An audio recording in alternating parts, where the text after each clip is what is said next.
What's going on, everybody? Welcome back to the channel. I'm your boy Numbskull, and today in the Mind and Molecules series, we're tackling something a bit more niche and way more intense than your average kitchen spice or flower from your garden. 25I-NBOMe. If you've been around the psychonaut scene or caught wind of the NPS world, you might know it as NBOMe or one of those blotter tabs sold as legal LSD. But we're not here for trip reports, dosage guides, or any of that right now. We're breaking down the hard science from peer-reviewed studies on its pharmacology, effects, and why it's earned a rep as one of the riskiest designer drugs out there. My aim, as always, is to keep this 100% accurate, because the last thing I'd ever do is drop bad info that could mess someone up. And for the record, this is strictly educational. 25I-NBOMe is Schedule 1 in the US and controlled in many places worldwide, and it's linked to serious health risks, including deaths. I'm not advising or suggesting that you try this. Stay safe, do your research, and let's dive in. First things first, what the hell is 25I-NBOMe? Chemically, it's 2,4-iodo-2, 5-dimethoxyphenyl 2-N-2-methoxyphenyl methyl ethanamine. A mouthful, right? Complete mouthful. It's a synthetic phenethylamine derived from the NBOMe family, cooked up in 2003 by chemist Ralph Heim at the Free University of Berlin as part of research into superpotent 5-HT2A receptor agonists. These were meant to probe serotonin pathways. They were never meant to hit the streets, but by around 2012, 25I-NBOMe popped up recreationally, often on blotter paper mimicking LSD tabs, and often sold as LSD as well. It's part of the 2C family lineage. Think Alexander Shulgin's creations like 2CI, right? But with an N2-methoxybenzyl group slapped on that cranks its potency through the roof. Street names include Smiles, Bombs, or Solaris, and it's usually dosed sublingually because it doesn't play nice orally due to heavy first-pass metabolism in the liver. Unlike natural psychedelics, this one is fully lab-made, with no history in traditional medicine. It's a pure product of modern chem tweaks chasing stronger highs. Now, the pharmacology. How this beast works in the brain and body. At its core, 25I-NBOMe is an ultra-potent agonist at serotonin 5-HT2A receptors with a binding affinity in the low nanomolar range, like 0.4 to 1.6 nanomolars. That's over 1,000 times more selective for 5-HT2A than other serotonin subtypes like 5-HT1A, and it hits 5-HT2C too, though less intensely. Activation of cortical 5-HT2A receptors is what drives the classic hallucinogenic effects. Think head twitch responses in rodent studies, a proxy for human visuals. It ramps up glutamate release in the frontal cortex, spikes extracellular dopamine and serotonin there, and even boosts dopamine in reward hotspots like the nucleus accumbens shell.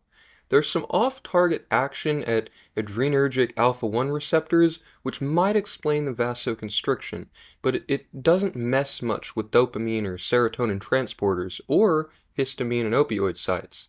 Metabolically, it gets broken down by monoamine oxidase, MAOA and B, and cytochrome P450 enzymes, producing metabolites that stick around longer than the parent compound, up to 100 times more in plasma.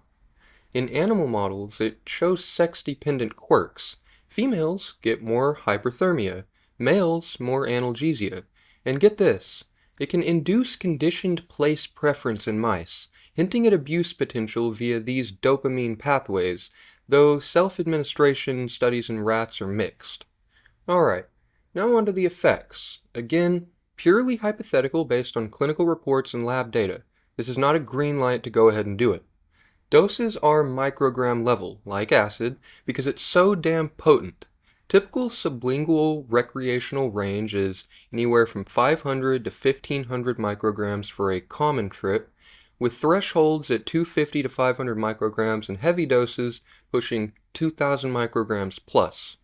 Onset hits fast, 15 to 45 minutes sublingually or nasally, peaking at 1 to 2 hours and tapering over 4 to 6 hours, with total duration 6 to 10 hours.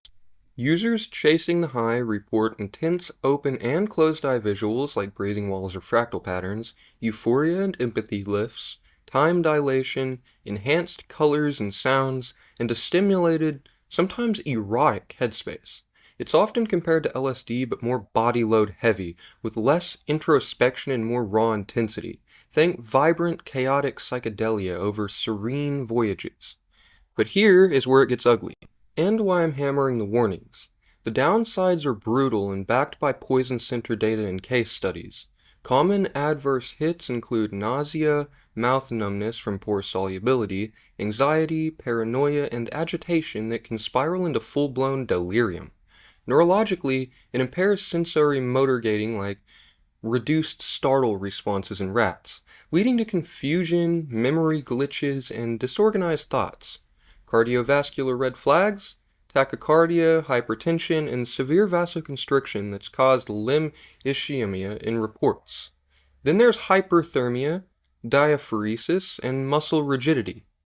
At higher doses or with bad batches, you're looking at seizures way more common than with classic psychedelics, clonus, and even excited delirium. Animal studies show it tanks neuronal viability and cell structures via oxidative stress and ERK pathway activation, with no recovery after washout. Chronic low-dose exposure in rats, about 0.3 milligrams to kilogram for a week, causes DNA strand breaks in the frontal cortex and hippocampus, suppresses glial cells, your brain's cleanup crew, and dials down neurogenesis. Basically, it's genotoxic and messes with repair mechanisms. Toxicity is no joke. This stuff's linked to over 20 fatalities in the literature, often from cardiac arrest, multi-organ failure, or rhabdomyolysis. Muscle breakdown, so bad CK levels hit 500,000 UL. Post-mortem blood levels are tiny, 0.1 to 2.5 nanograms a milliliter, but enough to kill, especially mixed with booze, MDMA, or other serotonergics, risking serotonin syndrome or respiratory collapse. Kids and newbies are hit the hardest. There's a case of a teen dying from 1.5 milligrams thinking it was LSD. It's not forgiving on uneven dosing from blotters, and interactions with MAOIs, SSRIs, or stimulants amplify everything. Treatment? Symptomatic only. Benzos for seizures, cooling for fever, fluids for rhabdo, no antidote. Long-term, hallucinogenic persistent perception disorder risks, plus potential for addiction via dopamine tweaks, though it's more acute danger than chronic habit. Now, on a brighter note, or at least a researchy one, 25I-NBOMe's 5-HT2A selectivity makes it a tool for PET imaging to map serotonin receptors in the brain, but therapeutic use? Zilch in humans. Lab hints at anti-inflammatory or neuroprotective angles from related phenethylamines fall flat here due to the toxicity profile. It's a cautionary tale in psychopharmacology. Potent doesn't mean safe. In summary, 25I-NBOMe is a lab-born serotonin sniper that hijacks your brain's visual and reward circuits for intense LSD-like trips, but at the cost of vasoconstriction, seizures, neurotoxicity, and a body count that classic psychedelics don't even come near to touching. Fascinating as a molecule, terrifying as a street drug. If you're curious, stick to science, not the source, or at the very least make sure what you have is NBOMe and you know the dosage. And that, ladies and gentlemen, is going to be our deep dive on 25I. It's quite the unique and interesting substance, isn't it? I hope you all could learn something useful from me. If you did, smash that like and subscribe for more mind and molecule breakdowns. And pop on those post notifications if you don't want to miss any new content from yours truly.